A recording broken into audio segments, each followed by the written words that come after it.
about that? Yeah. You know, a couple of years ago, I had two little girls in here. It's kind of similar to these young ladies. They told me they thought these dolls looked like Disney princesses. Yeah, what do you think? Disney princesses a little bit, maybe? Yeah, maybe. There, she's not, well, maybe. Well, I think they do. I think Disney should make a nice Girl of Limberlost, one of those computer animated movies.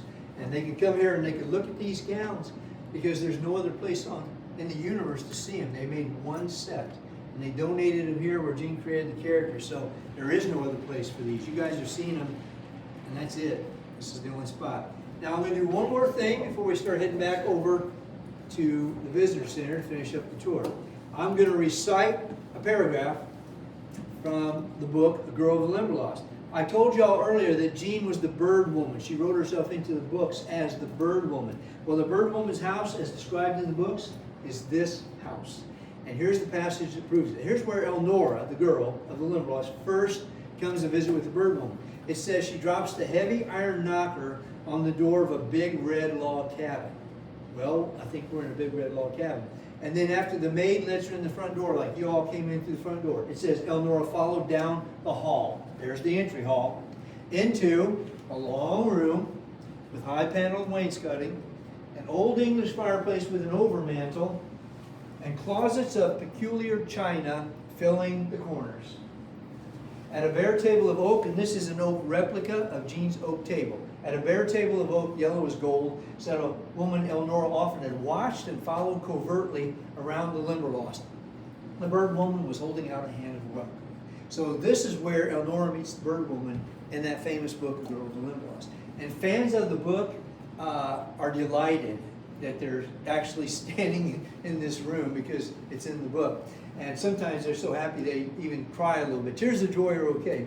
I had a woman a few years back, a 65-year-old woman who lived in the UP of Michigan in a cabin in the woods with her husband. Her grandparents had given her that book when she was 10 years old, and she told me she read it every other year her entire life. She was 65. And it had been a lifelong dream, kind of like J.K. Rowling, right? Lifelong dream to come here. And they came, and I tell people that 65-year-old woman was as excited as an 8-year-old at Disney World because she just kept squeezing her husband. I can't believe I'm here. I can't. So it's fun. After 10 and a half years there, I've seen some really interesting things, sometimes emotional things. So yeah. All right, now before we leave the cabin, go back. Any last questions or pictures or anything while we're still here that you might, yes, Ian? Why they have the bird? Oh, this bird here? Well, you know, one of Jean's favorite birds was the cardinal. And her first book she ever wrote was called The Song of the Cardinal. So we just kind of have cardinals here and there around, just showing how much Jean loved that bird. She loved all birds, except house sparrows. And who loves house sparrows? Nobody. Yes, ma'am. Yes, sir.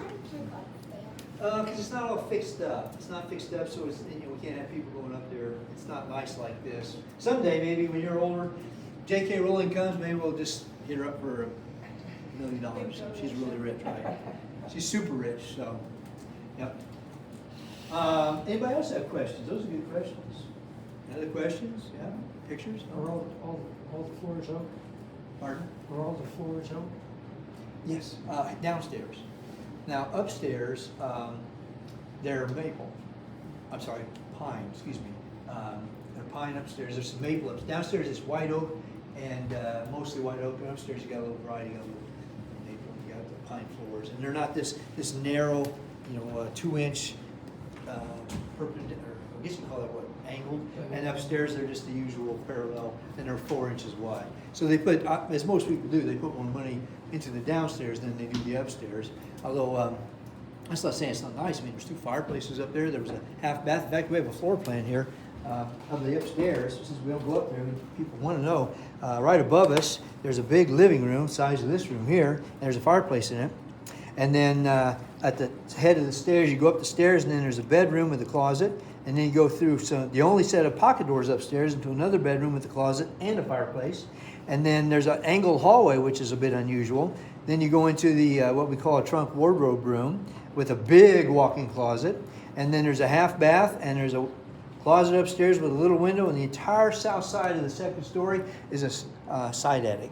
storage, and that big water tank that held the water was up there. Yes, sir. Why have a shed down? Have a shed. What's that question? Have a shed. A shed. Shed. Downstairs? Basement? Yeah, there's a basement, sure. There's a furnace downstairs. Originally, this was heated by natural gas, but when that started running out, the boarders put a coal furnace in. That's when these registers got put in. All right, so that gives you an idea about, and the upstairs is actually mentioned in Girl of the Limberlost. I showed you all that trunk room there, and a hallway, and her bedroom with a fireplace. In the book, Elnora needs a dress, and her mother won't get her one for some high school thing. So she comes to the bird woman for help. So it says the bird woman and the maid go upstairs into a room, drag a trunk out, down a hallway, into the bird woman's room. And we're thinking that's what she's describing. All right, who else has a question before we head over to the we're good? You guys ask good questions. All right, we're gonna go out this door now. And as you go out, is it raining still? Can you tell? What is it? It looks like it may not be raining. So as you go out, go down to the sidewalk and wait for me, but look to the left, there's an ice box I want to tell you all about, all right? So you guys come on down, go out there, sidewalk,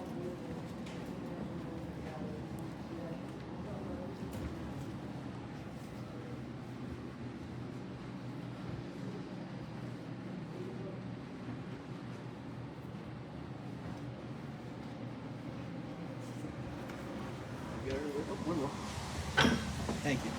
You're welcome. All right, before we go back to the visitor center, I want to tell you all about that ice box right there. This is where Jean kept her ice box. For you younger folks, there were no refrigerators back in those days. They had something called an ice box, where the iceman came and put a big chunk of ice into the ice box, and that kept it cool, like you see there. So that's where the ice went. Now, this is where Jean kept her ice box. However, that's not her ice box. However, she actually was familiar with that ice box. When this house was just completed in 1895, the other main guy that got the bank going with Charles, his name was Andrew Briggs. He started building a Queen Anne brick house 2 blocks north of here. And Jean and Mrs. Briggs were friends. So Jean would walk 2 blocks to go visit Mrs. Briggs, and that's Mrs. Briggs' icebox. So, you know, you go to your friend's house, right? And you go in her fridge, you get pop or water or something out. Well, Jean certainly would have opened that up many times over the years that she and Mrs. Briggs lived near each other. Now, the Briggs family still lives in that house, 5th generation, and the current owner, interestingly enough, is Andrew Briggs, another Andrew Briggs. And they have lent us Mrs. Briggs' icebox for our display. So that's the story of Mrs. Briggs' icebox after all these years. All right, now, since it's not raining, as we go back, if you want to take a look at this smokehouse a little closer, I'll open it up again so y'all can see it. See that it's all blackened and charred and all that inside. You can tell there's been many. Oops, sorry, young man. You okay? I need to step on Spider-Man there. You've got Spider-Man shoes. I like Spider-Man. You can see it's all blackened and charred, and it's had many a fire over the years. It would have been a temporary smokehouse. When you come and homestead somewhere in the Pioneer area, you build a house, and you want a barn, and you want an outhouse, and you want maybe a chicken coop. And if you find a nice hollow tree like that, you can cut a door into it and use it for a smokehouse for a while, and then you can eventually build the rest. So that's pretty cool that they did that. There's the doors to the basement. See, this young man was asking about the basement downstairs, right? Downstairs. That's how you get to it from outside. All right, well, let's head on back.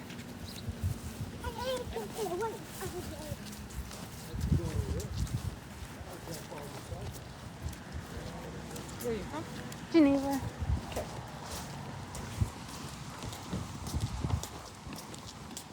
You guys? So we live in Colorado. My sister Oh. lives up north, so Oh, came in to visit. I've never been here. Thought it'd be interesting to just to see it. Yeah.